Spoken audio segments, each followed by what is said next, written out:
Bonjour, bonjour, bienvenue sur la chaîne Easy Zen. Alors aujourd'hui, on va faire le bilan du mois de janvier.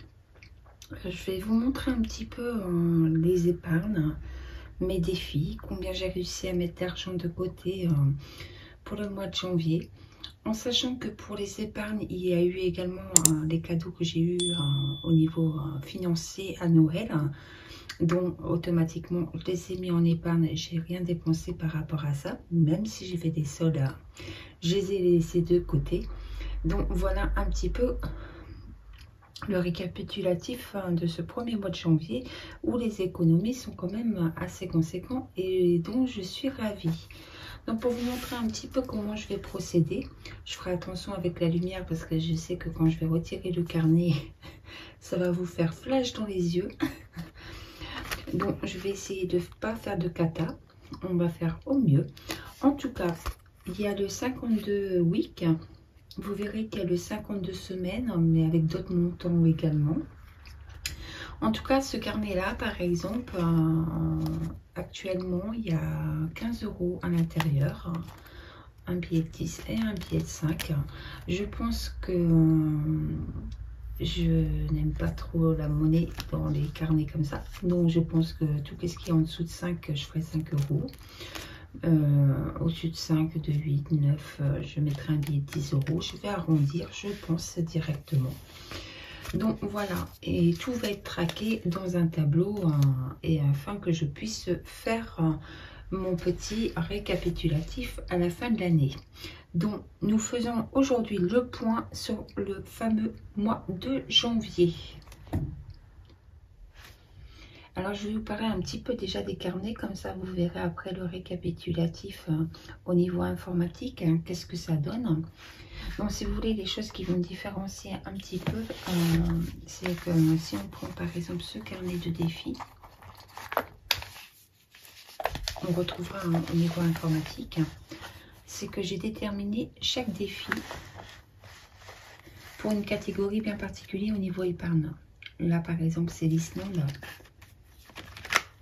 Ici ça sera pour les poubelles. Ici ça sera pour l'Islande. C'est mon projet pour mes 50 ans. Ici c'est pour la voiture. Ici c'est pour l'Islande. Ici c'est pour la retraite.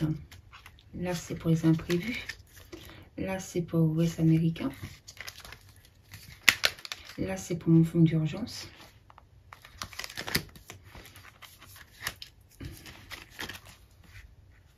Et ici c'est pour l'Islande. Donc comme j'ai plusieurs carnets de défis pour les gens qui me suivent depuis un certain temps, ça m'a permis de déterminer déjà d'avance les défis un peu où je vais les mettre. Maintenant, peut-être que quand les défis ils seront terminés, éventuellement, je voudrais faire une dérive, parce que vous savez que des fois, voilà, au moment T, vous avez envie de ça, au moment X, vous avez envie d'autre chose. Mais en tout cas, la grande majorité du défi ira dans cette épargne-là. J'ai fait pareil là, vous voyez, frais voiture. Là, c'est pour Noël. Celui-là, j'ai pas fini. Là, c'est pour les vacances. Là, c'est pour l'achat d'une voiture. Là, c'est pour l'Islande. Là, c'est pour les décorations de maison. Là, c'est pour l'Islande. Là, c'est déco de maison. Là, c'est Noël.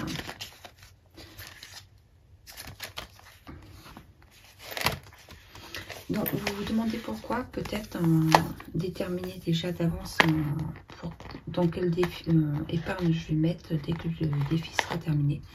Déjà, j'ai préféré le marquer directement parce que ça va pouvoir me motiver de mettre dans telle ou telle catégorie en fonction dans le mois qu'est-ce que je veux gonfler au maximum. Ça me permet également de ne pas mettre tout pour l'Islande parce que quand vous avez un projet voyage et que vous aimez les voyages, le problème c'est que je pourrais mettre tout pour le voyage et rien pour le reste à côté, ce qui serait plutôt contraignant. Donc, j'ai continué pour tout le classeur. Tous les classeurs, si vous voulez, il y a une détermination. Pourquoi, vous voyez, l'Islande, on le voit bien, mais c'est un projet quand même pour mes 50 ans, donc j'ai pas trop le choix. Les vacances, ça sera pour les petits week-ends. Vous voyez, il y a la taxe pour le Pérou. Le Mexique, c'est pour mon fils, pour le Japon. Là, c'est déco de maison. Là, c'est l'Islande. Tout va être déterminé d'avance et on va le retrouver au niveau informatique. Comme ça, vous allez voir un petit peu côté informatique, qu'est-ce que ça donne. Je reviens. Alors pour l'année 2024, pour voir un peu les statistiques, dans quelle catégorie je mets plus d'épargne, dans quelle catégorie je mets plus de défis, d'argent dans les défis. Je vais utiliser ce logiciel pour voir un peu mon évolution au cours de l'année. Donc bien sûr, je vais vous dire à la fin de la vidéo combien j'ai réussi à mettre en épargne et combien j'ai réussi à mettre en défi cette année. Pas cette année, mais pour le mois de janvier. Heureusement que c'est pas que pour l'année. Donc là, si vous voulez, on voit un petit peu les 15 euros. Je vais prendre une autre catégorie. On va aller par exemple dans le carnet défi rose, violet. Donc on y va. On y va au niveau de là. Donc par exemple au niveau ici, on va pouvoir voir qu'avec le défi 52 enveloppes, oui j'en ai plusieurs de défis, donc c'est pas le 52 week. On voit qu'actuellement j'ai 16 euros dans le carnet violet. Donc j'ai déterminé que cette épargne irait, ces défis en tout cas, l'argent que j'y mets, irait par la suite en épargne Islande en grande majorité. Donc j'ai 16 euros pour l'instant. Le carnet des saisons actuellement il y a 0, mais l'épargne ira pour le défi ira pour les épargnes voyage. Le défi Thaïlande actuellement nous sommes à 0 également. Le projet Thaïlande est annulé pour le mois de mars vu qu'on risque d'aller aux îles Canaries. On en saura un peu plus demain vu qu'on a rendez-vous avec notre agence. Mais en tout cas, je garde quand même ce projet Thaïlande, même si c'est un peu compliqué parce que pour mes 50 ans, c'est l'Islande. Ensuite, c'est le Grand Ouest américain. Et après, on repartira sur la Thaïlande. Mais c'est vrai que quand je rate une étape, je n'ai pas d'autres possibilités. Je ne peux pas faire la Thaïlande l'année prochaine. Ça, c'est simplement pas possible. Donc, ensuite, vous voyez défi Brésil. On est actuellement à 0. Mais ça ira également pour l'Islande. Ensuite, il y a le défi Afrique, qui est l'argent que j'arriverai si j'arrive à boucler ce défi, la grande majorité de l'argent ira pour la déco de maison. Ensuite, pour le projet Quentin, c'est le défi Mexique qui va me permettre d'avancer un peu sur le projet pour mon fils. Au niveau de la santé, actuellement, c'est le défi Égypte. Donc, ce logiciel va me permettre également, si vous voulez, de pouvoir faire des stats, c'est-à-dire de savoir un petit peu où je mets le maximum d'argent. Bon, avec le peu d'argent que j'ai actuellement, c'est-à-dire 107 euros, on voit qu'il y a 30 euros pour les vacances, 26 euros pour l'Islande, 20 euros pour le projet de Quentin, 20 euros pour le week-end bien-être, 10 euros pour la santé. Au niveau de la taxe, il n'y a que 1 euro. Voilà. Si on prend une autre catégorie et qu'on voit par exemple au niveau des épargnes, où il y a actuellement en janvier 2024, il y a 390 euros. Je rappelle que c'est aussi l'argent que j'ai eu à Noël, que j'ai mis en épargne et que je n'ai pas dépensé. Même si j'ai été faire des soldes, je n'ai pas claqué mon argent. Donc c'est pareil, au niveau de là, vous voyez que nous avons les différentes catégories. Donc par exemple, si on prend ici, on voit que pour Noël, j'ai 40 euros. Et je vais continuer quand même, même si ma batterie me dit faible. Donc j'ai 40 euros pour Noël. On voit pour les frais de voiture, il y a 60 euros. Pour l'imprévu, il y a 40 euros. Pour l'Islande, actuellement, il y a 110 euros. Et pour la Thaïlande, actuellement, il y a 120 euros. Donc à moi de voir un peu qu'est-ce que je fais avec les 120 €? Est-ce que je laisse vraiment pour la Thaïlande qui aura lieu je ne sais pas quand? Ou est-ce que je vais le mettre dans une autre épargne, bien sûr voyage, mais est-ce que ça sera l'Islande ou plus pour les îles Canaries? En tout cas, les épargnes, ça sera fluctuant au niveau de l'année, hein. Ça c'est sûr et certain. En tout cas, là c'est pareil. Si je fais les stats pour savoir un petit peu où va mon argent, je me rends compte que la plus grosse somme avec 120 €, c'est pour la Thaïlande. Ensuite, c'est l'Islande. Et ensuite, c'est les frais de la voiture qui arrivent. Donc, tout au long de l'année, quand je vais mettre de l'argent de côté, je vais pouvoir rentrer tout au niveau informatique et voir vraiment où je mets mon argent. Qu'est-ce que je privilégie?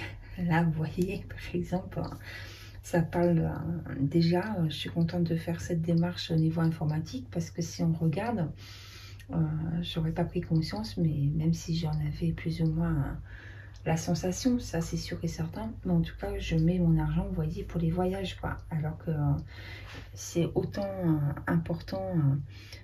Le fonds d'urgence, vous voyez, par exemple, qui par exemple actuellement il y a 0, alors que c'est important pour moi aussi de renflouer mon fonds d'urgence. Donc voilà, c'est peut-être juste en faisant ça que au mois de février, j'allais dire l'année prochaine, mais le mois de février par exemple, eh ben, je pourrais regarder mon tableau, me dire ok, c'est l'Islande, c'est de la Thaïlande, ok, c'est les voyages, hop, ici, ton fonds d'urgence, tu n'as rien mis. Hop, je décide au mois de février, je réajuste. Et en fait, ça me permet de réajuster à faire mesure où je vais mettre mes épargnes. Et le fait que ça va être marqué aussi sur mes défis, dans quelle catégorie je vais mettre l'argent des défis pour mes épargnes, en tout cas la plus grande partie du défi, ça va me permettre aussi de renflouer où j'ai envie et de pouvoir suivre ça de très près au niveau statistique et voir un peu l'évolution. Donc actuellement, si vous voulez, donc pour les épargnes, comme vous le voyez, c'est pas compliqué. Nous avons au moment T que je vous parle, nous avons 390 € en épargne pour le mois de janvier. Donc c'est pareil, en principe c'est fluctuant, ça peut bouger. Après actuellement si on regarde, ce sera plus les frais de voiture qu'il faut que ça augmente encore parce que c'est au mois de mars. L'Islande c'est pas pour maintenant, donc ça devrait pas bouger. La Thaïlande ça risque de bouger parce que je risque de le mettre dans une autre catégorie ou les prendre pour les îles Canaries. Frais de voiture, ok. Noël on commence, on est au mois de janvier, donc on a du temps pour mettre 40 € par mois, pour dire que ça fait moins mal en fin d'année. Imprévu, c'est fluctuant, vu que c'est prévu, tout ce qui est imprévu actuellement pour moi, ça sera mes études pour la sophrologie. Voiture, donc c'est pour la future voiture, dont avec 10 €, j'ai même pas un petit cab. J'ai qu'un fil. Débrouille-toi avec ça. Pour les poubelles, actuellement, c'est pour le mois de juin que je vais avoir une facture. Je suis à 10 €. Au niveau des taxes, ça c'est plus pour les impôts en fin d'année parce qu'ils n'arrivent pas à stabiliser. Donc à chaque fois, j'ai 4 mois très serrés où je dois donner des grosses sommes. Tant mieux pour moi si je paye des impôts, c'est que je gagne bien ma vie. Mais ça fait mal quand même de devoir donner un mois de salaire, ça c'est sûr et certain. Pour le tour du monde à la retraite, disons que j'ai 20 ans, un peu moins, 15 ans. Allez, on va pas tricher. 15 ans devant moi pour dire de mettre de l'argent de côté pour faire un mini tour du monde. Pour la santé, il faut que je renfloue ça, comme ça j'aurais plus besoin de penser à chaque fois à mettre 70 € pour la santé si je commence à avoir un capital et que ça tourne à chaque fois. Pour le projet de Quentin, de ce côté-ci, au niveau épargne, on va partir de 0. Mais il était temps que je m'attarde sur ce projet de Japon. J'en avais mis, mais ça a toujours parti. Donc, on a arrêté le livret A, on va faire différemment. L'Ouest canadien, c'est pas pour maintenant. Le fonds d'urgence qui va être à renflouer. L'électricité, dont au niveau épargne, qu'il va falloir renflouer parce que je pense qu'on va avoir encore des surprises.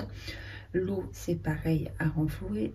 Pour les obsèques, mon dernier voyage, actuellement, j'ai 0. Bien sûr, j'ai un peu d'argent sur mes comptes. Ça, je ne tiens pas en rigueur. Mes épargnes, actuellement, que je vous parle au niveau d'ici, C'est vraiment pas des épargnes que j'ai sur les comptes, qu'est-ce qu'il y a actuellement sur les comptes, et qui n'ont rien à voir avec mes enveloppes budgétaires et qui sont des prélèvements à la source. Je ne les prends pas en considération sur ma chaîne et je garde ce côté-là de côté. Déco maison parce que j'ai envie de faire des choses et ici le bien-être parce que je vais partir en vacances. Donc je vais vous partager aussi quelques photos à droite et à gauche que vous pourrez voir. Voilà, et j'espère en tout cas que cette vidéo vous a plu, qui vous montre un petit peu mon récapitulatif pour le mois de janvier. Donc ça veut dire que actuellement j'ai 390 € en épargne et j'ai 224 € que j'ai réussi à mettre en défi de côté, donc ce qui fait un total pour le mois de janvier de 614 €, ce qui est pas mal du tout. Et pour ça il suffit de calculer carnet défi, là les 107, 390, 34, 68, les 15 €. Et voilà, et ça me fait un toto assez important quand même au niveau économie et qui n'est pas négligeable du tout. Donc je suis très contente de mon mois de janvier. J'espère que de votre côté le mois de janvier s'est bien passé et bien déroulé également. Je vous fais des gros bisous. N'hésitez pas à liker, vous abonner pour me suivre. On refera le point en fin d'année pour savoir un petit peu au niveau de mes défis, mes épargnes, comment ils ont été augmentés. En tout cas, pour le premier mois de l'année 2024, je suis actuellement en épargne avec 390 €, ce qui n'est pas négligeable et qui est vachement sympathique. Les épargnes, bien sûr, ça risque d'être fluctuant. On verra un petit peu en fin d'année combien j'ai réellement épargné. Et au niveau des défis, et ben, c'est une affaire à suivre. On va voir un petit peu tout ça au cours de l'année. Je vous fais des gros bisous et je vous dis à bientôt. Ciao, ciao.